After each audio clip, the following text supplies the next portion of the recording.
Mulai hari ini, semua aset keluarga atas nama Arman. Rina tidak perlu ikut campur. Kalimat itu diucapkan Bu Ratna tanpa ragu, tepat di depan meja makan. Berkas sudah terbuka, pulpen sudah berada di tangan Arman. Rina menoleh, menunggu satu kalimat pembelaan. Tapi Arman justru menunduk dan menandatangani, seolah keputusan itu sudah lama disepakati tanpa dirinya. Rina tidak berteriak. Ia hanya menatap kertas yang baru saja menghapus namanya dari segalanya. Rumah, usaha, masa depan. Di hadapannya, mertua tersenyum puas, dan suaminya memilih diam, lebih patuh pada harta daripada pada pernikahan. Saat Rina berdiri dan mendorong kursinya pelan, Bu Ratna berkata dingin, "Mulai sekarang, kamu tahu posisi kamu di keluarga ini." Dan saat itulah Rina sadar, pengkhianatan ini bukan akhir, tapi awal dari kehancuran yang belum mereka lihat. Semua aset keluarga mulai hari ini atas nama Arman. Bu Ratna mengucapkannya sambil mendorong map coklat ke tengah meja. Nada suaranya datar, seolah keputusan itu hal biasa. Rina terdiam, matanya berpindah dari map ke wajah suaminya, menunggu penjelasan yang tak kunjung datang. Pulpen sudah berada di tangan Arman. Ia membuka halaman terakhir tanpa membaca lama. "Ini hanya pengamanan," katanya singkat, tidak menatap siapapun. Rina menghela napas pelan. "Pengamanan untuk siapa?" tanyanya. Suaranya tetap terkendali meski dadanya menegang. Bu Ratna tersenyum tipis. "Untuk keluarga kami. Kamu tidak perlu ikut campur urusan besar." Ucapan itu diakhiri dengan ketukan jari di atas kertas, memberi isyarat jelas agar Arman segera menandatangani. Detik berikutnya, goresan tinta muncul di kolom nama. Rina berdiri setengah dari kursinya, lalu duduk kembali. "Kita sudah sepakat semuanya dibangun bersama," katanya, kali ini menatap Arman langsung. Namun suaminya hanya merapikan map dan menggesernya kembali ke arah ibunya, seolah percakapan itu tak penting. "Kamu ini menantu, Rina," Bu Ratna melanjutkan, suaranya lebih tajam. "Tahu diri saja. Status itu ada batasnya." Kalimat itu meluncur tanpa emosi, tapi cukup untuk memotong harga diri Rina di depan orang yang paling ia harapkan membela. Rina menatap meja makan yang kini terasa asing. Ia tidak berteriak, tidak membantah panjang. Tangannya mengepal sebentar, lalu mengendur. "Kalau begitu, keputusan ini sudah final?" tanyanya pelan. Arman mengangguk singkat, masih menghindari tatapannya. Saat Rina menarik kursinya dan berdiri penuh, Bu Ratna berkata dingin, "Mulai sekarang, kamu tahu posisi kamu." Dan pada detik itu, Rina menyadari, yang baru saja ditandatangani bukan hanya dokumen, tapi awal dari kehilangan yang disengaja. Di dalam mobil, suara mesin lebih terdengar daripada napas mereka. Rina memandang ke depan, lalu menoleh pelan. "Dokumen tadi, maksudnya apa?" tanyanya tanpa nada menuduh. Ia hanya ingin jawaban, bukan pembelaan berlebihan. Arman tetap fokus ke jalan. "Itu urusan keluarga besar," jawabnya singkat. Tangannya mencengkeram setir sedikit lebih kuat. Rina menunggu kelanjutan kalimat itu, berharap ada penjelasan yang menenangkan. Tapi yang datang justru jarak yang makin terasa. "Kita ini suami istri," Rina melanjutkan. Suaranya tetap rendah. "Kalau menyangkut rumah dan usaha, bukankah aku seharusnya tahu?" Arman menghela napas pendek, seolah pertanyaan itu merepotkan. "Tidak semua hal perlu kamu campuri," katanya dingin. Kalimat itu membuat Rina terdiam.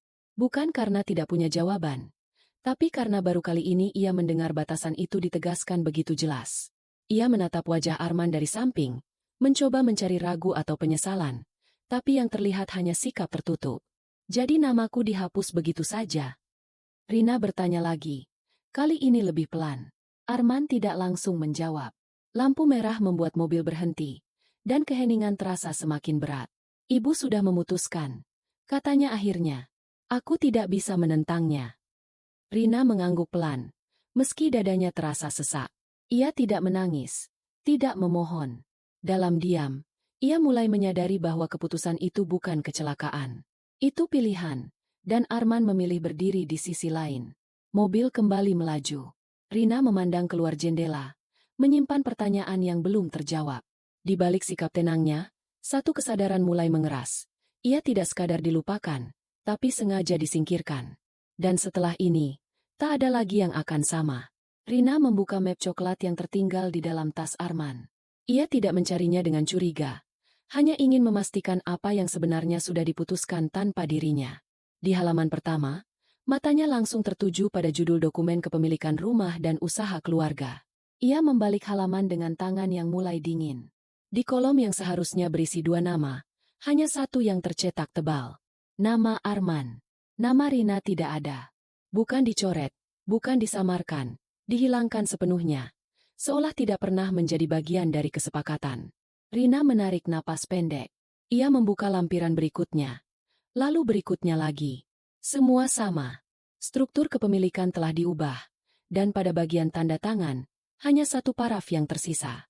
Ia mengenali bekas ruang kosong tempat namanya dulu tercetak. Kamu sudah lihat? Suara Arman terdengar dari belakang. Rina tidak menoleh. Aku hanya memastikan. Jawabnya pelan. Ia mengangkat satu lembar kertas. Ini dokumen lama kita. Yang ini, sudah berbeda. Arman mendekat sebentar. Lalu menjauh. Itu sudah disesuaikan, katanya singkat.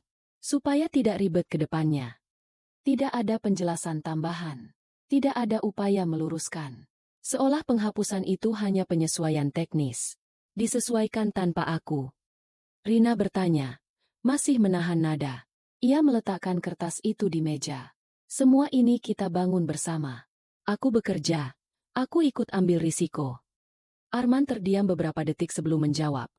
Ibu yang minta begitu. Kalimat itu membuat bahu Rina turun perlahan. Bukan karena lelah, tapi karena kenyataan akhirnya jelas. Ini bukan ancaman yang mungkin terjadi. Ini bukan rencana. Semua sudah dilakukan, disahkan, dan diterima tanpa persetujuannya. Rina menutup map itu rapi. Tidak ada air mata. Tidak ada amarah meledak. Namun saat ia berdiri dan melangkah pergi, satu hal runtuh di dalam dirinya. Kepercayaan bahwa ia masih dianggap bagian dari rumah yang selama ini ia jaga bersama. Untuk acara minggu depan, kamu tidak perlu ikut.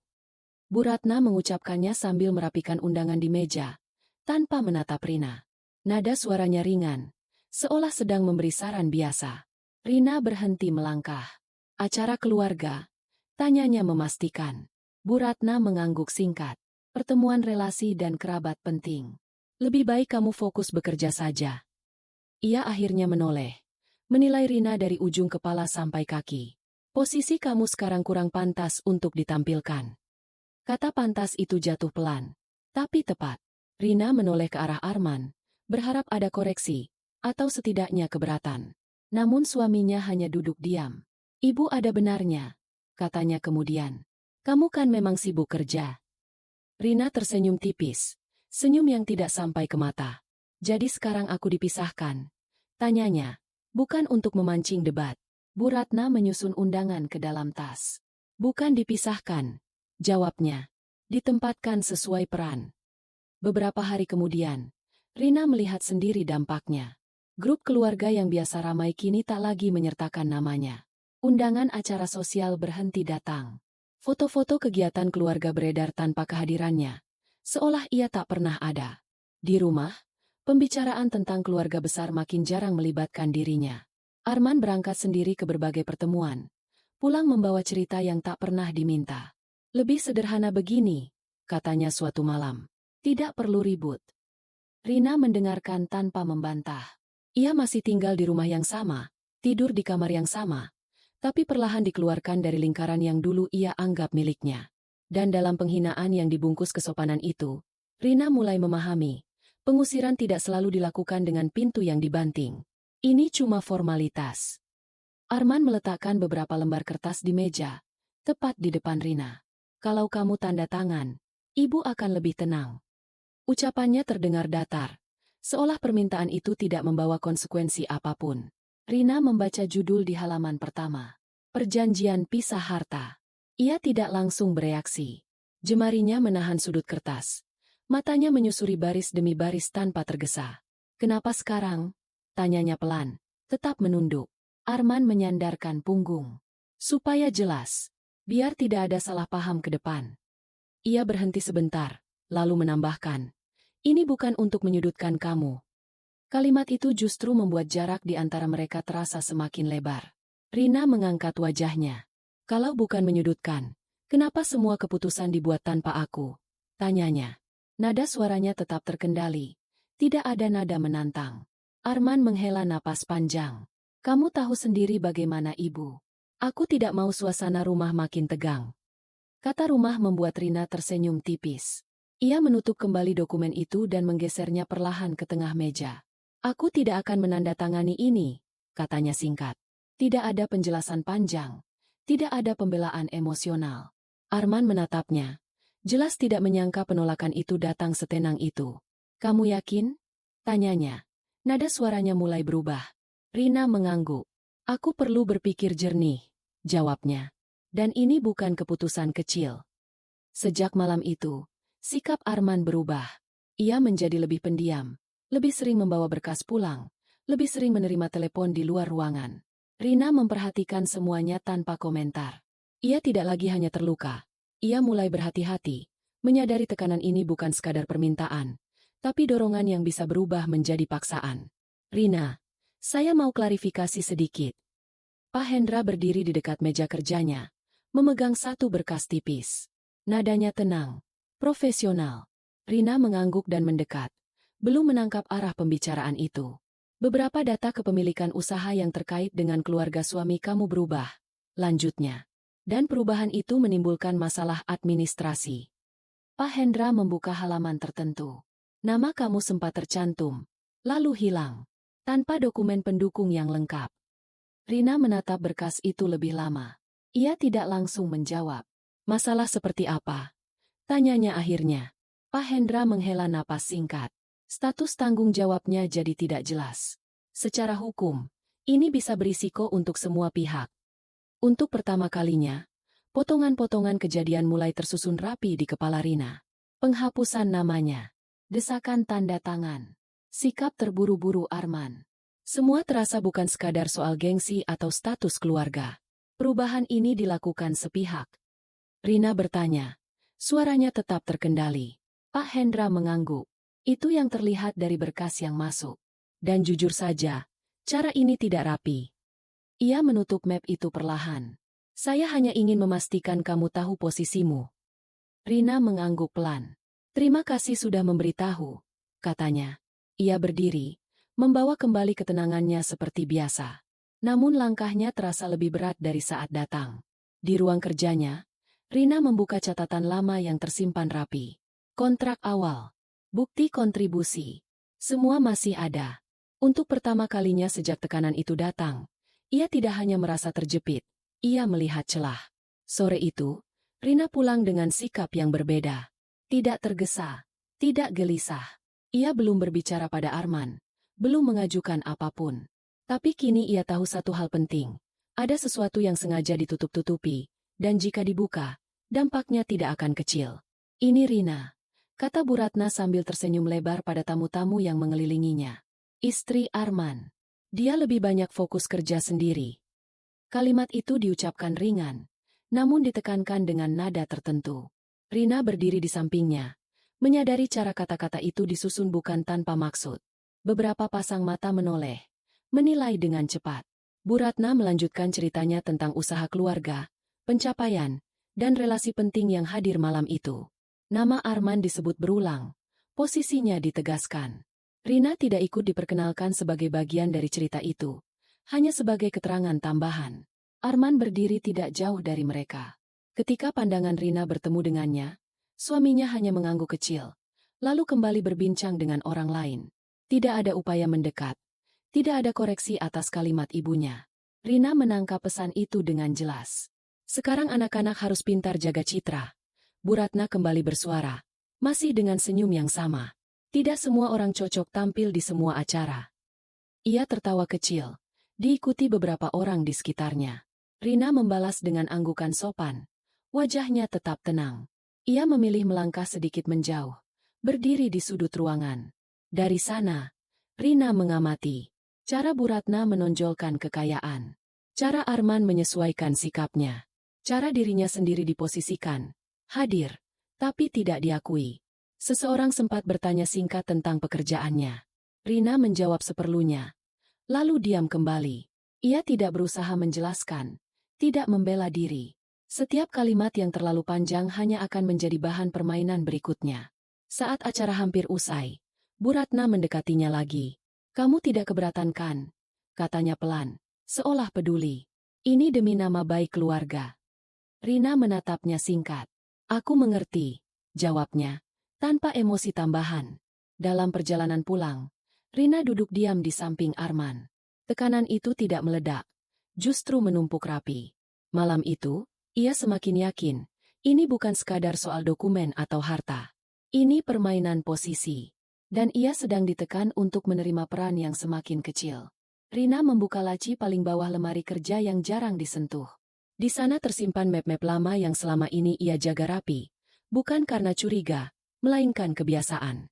Ia menarik satu persatu, memastikan isinya masih lengkap. Kontrak awal usaha keluarga terlipat rapi di bagian depan. Nama Rina tercantum jelas, lengkap dengan tanda tangannya. Ia membacanya ulang tanpa tergesa. Tidak ada emosi meledak, hanya ketelitian. Ini bukan soal membuktikan diri, tapi memastikan kenyataan masih tercatat. Ia melanjutkan ke map berikutnya. Bukti transfer modal, catatan pembagian tugas, email lama yang menunjukkan perannya sejak awal. Semua disusun sebelum pernikahan, saat keputusan dibuat bersama, bukan sepihak. Rina menata ulang dokumen itu di atas meja. Arman sempat melintas di depan ruangan. "Kamu ngapain?" tanyanya singkat. Rina menoleh sekilas. "Beres-beres berkas lama." Jawabnya tenang. "Tidak ada kebohongan. Tidak ada penjelasan berlebih." Arman mengangguk, lalu pergi tanpa bertanya lagi. Rina menyimpan salinan dokumen itu ke dalam map baru. Ia memberi label sederhana, lalu memasukkannya ke tas kerja. Gerakannya pelan, terukur. Ia tidak menelepon siapapun, tidak mengeluh, tidak meminta izin. Malam itu, Rina duduk sendirian lebih lama dari biasanya. Ia menatap berkas yang sudah siap, lalu menutup tasnya. Keputusan sudah diambil, tanpa pengumuman, tanpa perdebatan. Ia tahu, langkah ini tidak akan langsung mengubah apapun. Tapi untuk pertama kalinya sejak tekanan itu datang, Rina tidak lagi menunggu diperlakukan adil. Ia bersiap, dan itu membuat posisinya berbeda. "Kita harus bicara serius." Arman berdiri di dekat pintu kamar, wajahnya tegang. Rina menoleh dari tempat tidurnya, sudah bisa menebak arah pembicaraan itu. Di tangan Arman, map yang sama kembali muncul. "Aku sudah bilang, aku tidak akan tanda tangan," kata Rina lebih dulu. Suaranya tenang, seolah ingin memotong putaran yang berulang. Arman melangkah masuk, meletakkan map itu di meja. "Kalau kamu tetap menolak," katanya pelan, "Ibu tidak mau kamu tinggal di rumah ini." Rina terdiam sejenak. "Maksudmu?" tanyanya. Arman menatapnya lurus, kali ini tanpa menghindar. "Aku diminta memilih. Dan kalau kamu tidak mau mengikuti keputusan keluarga, lebih baik kamu pergi." Tidak ada nada tinggi, tidak ada emosi berlebihan. Justru itulah yang membuat kalimat itu terasa nyata. "Jadi ini syaratnya," Rina berkata pelan. "Tanda tangan, atau keluar." Arman mengangguk singkat. "Aku tidak ingin ribut," jawabnya. "Aku cuma ingin semuanya tenang." Kata tenang terdengar asing di telinga Rina. Ia berdiri, berjalan ke lemari, lalu membuka pintunya. Tidak ada air mata. Tidak ada pertanyaan lanjutan. Rina menarik koper kecil dan mulai melipat pakaian seperlunya. Setiap gerakan rapi, terukur, seperti sudah lama disiapkan dalam pikirannya. Arman berdiri mematung di ambang pintu. "Kamu yakin?" tanyanya. Kali ini suaranya lebih rendah. Rina tidak berhenti melipat. "Kamu sudah membuat pilihan," jawabnya singkat. "Sekarang giliranku." Beberapa menit kemudian, koper itu tertutup. Rina mengangkatnya pelan. Ia menoleh sekali ke arah Arman, bukan untuk meminta dicegah, tapi memastikan tak ada lagi yang perlu dikatakan. Arman tidak bergerak. Saat Rina melangkah keluar kamar, rumah itu terasa sunyi, tapi keputusannya tidak.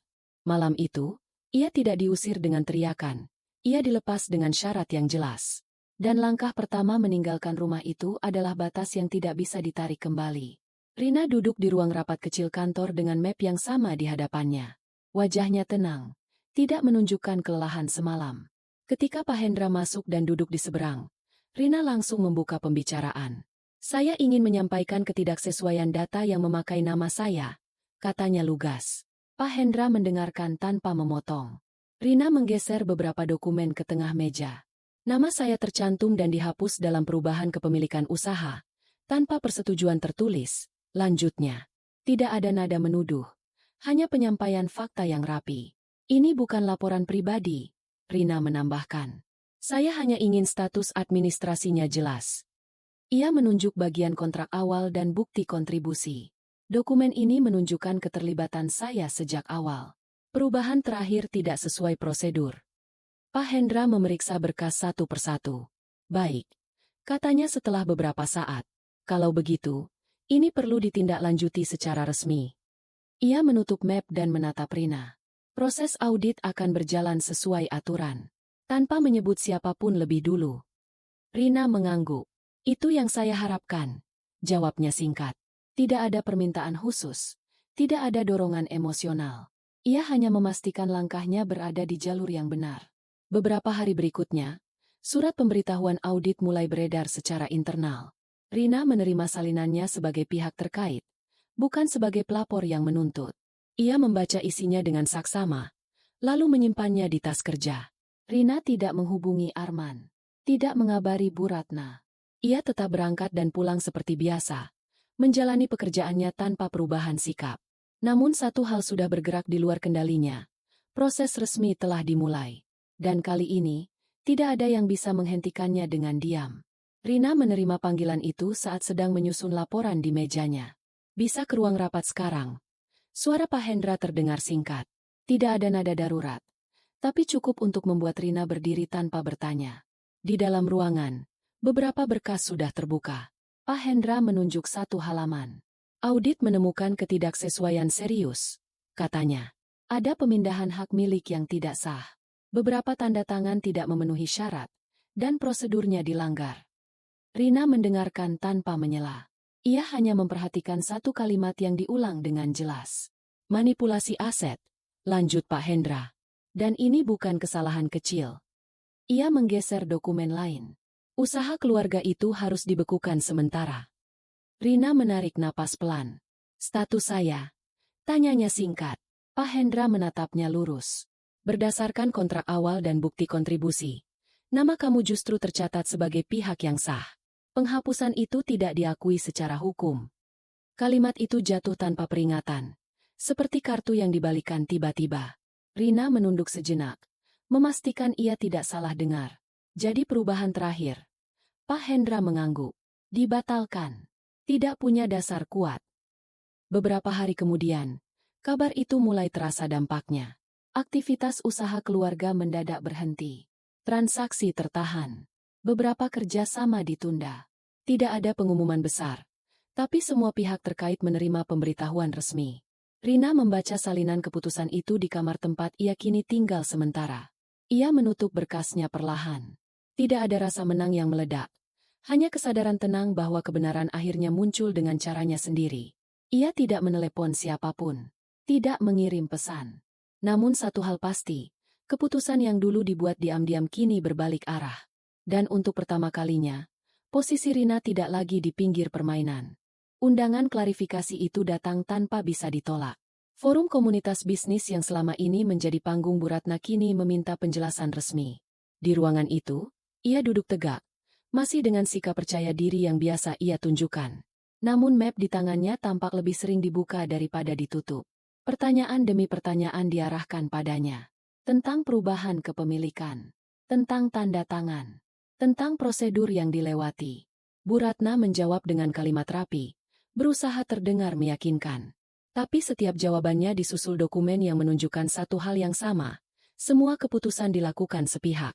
Ketika kontrak awal ditampilkan, suasana berubah. Nama Rina tercantum jelas sebagai pihak sah. Tidak ada persetujuan tertulis untuk penghapusan. Tidak ada berita acara yang lengkap. Bu Ratna terdiam beberapa detik lebih lama dari sebelumnya. Senyum yang biasa ia pakai mulai menghilang. Jadi perubahan ini inisiatif pribadi. Seseorang bertanya dari ujung meja. Bu Ratna mengangguk tipis. Ia mencoba menambahkan alasan, tapi kalimatnya terputus. Penjelasan itu tidak lagi terdengar sebagai pembenaran, melainkan pengakuan. Setelah pertemuan selesai, tidak ada yang mendekat seperti biasanya. Beberapa relasi memilih langsung pergi. Percakapan yang dulu hangat berubah singkat dan formal. Nama Bu Ratna tidak lagi disebut dengan kekaguman, melainkan dengan kehati-hatian. Dampaknya cepat terasa. Aset yang selama ini dipamerkan kini tersendat prosesnya. Kerjasama ditangguhkan. Undangan acara mulai berkurang. Bu Ratna masih memiliki harta, tapi kehilangan sesuatu yang jauh lebih ia jaga, citra dan pengaruh. Rina mengetahui semua itu bukan dari cerita dramatis, melainkan dari kabar yang sampai dengan sendirinya. Ia membaca ringkasannya, lalu menutup layar. Tidak ada rasa puas yang berlebihan. Ia hanya menyadari satu hal, ketika kebenaran berdiri di ruang terbuka, pencitraan tidak lagi punya tempat untuk bersembunyi. Rumah besar itu masih berdiri, tapi suasananya berubah. Tidak ada lagi tamu yang datang tanpa janji.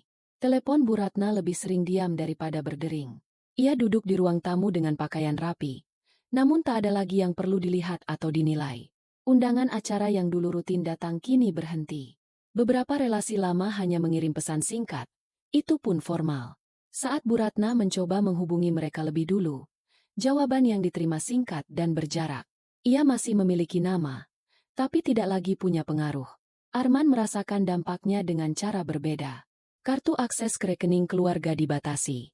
Beberapa rencana yang dulu bisa ia jalankan dengan mudah kini harus ditunda. Ia mulai menghitung ulang pengeluaran, sesuatu yang belum pernah ia lakukan sebelumnya. Di rumah, percakapan antara ibu dan anak itu berubah menjadi seperlunya. Tidak ada lagi arahan panjang atau rencana besar. Bu Ratna lebih sering diam, memeriksa berkas yang sama berulang kali, seolah berharap angka-angka itu berubah dengan sendirinya. Arman beberapa kali membuka ponselnya, menatap nama Rina yang masih tersimpan. Ia tidak menekan tombol panggil. Sebaliknya, ia meletakkannya kembali, lalu menarik napas panjang. Penyesalan itu tidak diucapkan, tapi terlihat dari sikapnya yang makin tertutup. Tidak ada pertengkaran, tidak ada teriakan. Kehilangan itu hadir dalam bentuk jarak. Bu Ratna kehilangan panggung sosialnya. Arman kehilangan kemudahan hidupnya. Dan di tengah keheningan itu, mereka mulai memahami, kemewahan bukan hanya soal harta, tapi tentang posisi yang kini tak lagi mereka miliki. Rina menerima pesan itu tanpa terburu-buru. Isinya singkat, dikirim oleh Arman, meminta bertemu dan membicarakan kemungkinan kembali. Tidak ada permintaan maaf panjang, hanya kalimat hati-hati yang menunjukkan situasi sudah berubah. Rina membaca sekali, lalu mengunci ponselnya. Ia kini tinggal di tempat yang lebih kecil, lebih sunyi, tapi tertata sesuai kebutuhannya. Setiap pagi ia berangkat kerja dengan ritme yang stabil, tanpa harus menyesuaikan diri dengan tuntutan siapapun. Hidupnya tidak mewah, namun jelas dan utuh. Beberapa hari kemudian, Rina bertemu Arman di ruang publik. Tidak ada pelukan, tidak ada pertengkaran. Arman menjelaskan kondisinya singkat, tentang usaha yang terhenti dan ibunya yang mulai menarik diri. Rina mendengarkan sampai selesai. Wajahnya tetap tenang. "Aku tidak kembali," kata Rina akhirnya. Suaranya datar, tidak menyimpan amarah. "Bukan karena dendam. Aku hanya memilih hidup yang tidak menyingkirkan diriku sendiri." Arman terdiam, lalu mengangguk pelan, seolah baru benar-benar memahami kalimat itu. Bu Ratna tidak pernah menghubunginya. Rina juga tidak mencari. Jarak itu dibiarkan apa adanya, tanpa perlu diperjelas. Tidak semua hubungan harus ditutup dengan kata-kata. Sebagian cukup dibiarkan berhenti. Rina melanjutkan hidupnya tanpa perayaan kemenangan. Ia tidak menceritakan apa yang terjadi pada siapapun. Tidak membandingkan. Tidak menoleh ke belakang. Yang hilang sudah pergi. Yang tersisa ia jaga dengan sadar. Pengkhianatan itu tidak ia balas dengan keributan, melainkan dengan kejujuran pada dirinya sendiri. Dalam diam yang ia pilih, Rina tidak kalah. Ia berdiri di tempatnya sendiri, dan itu adalah kemenangan yang tidak perlu diumumkan.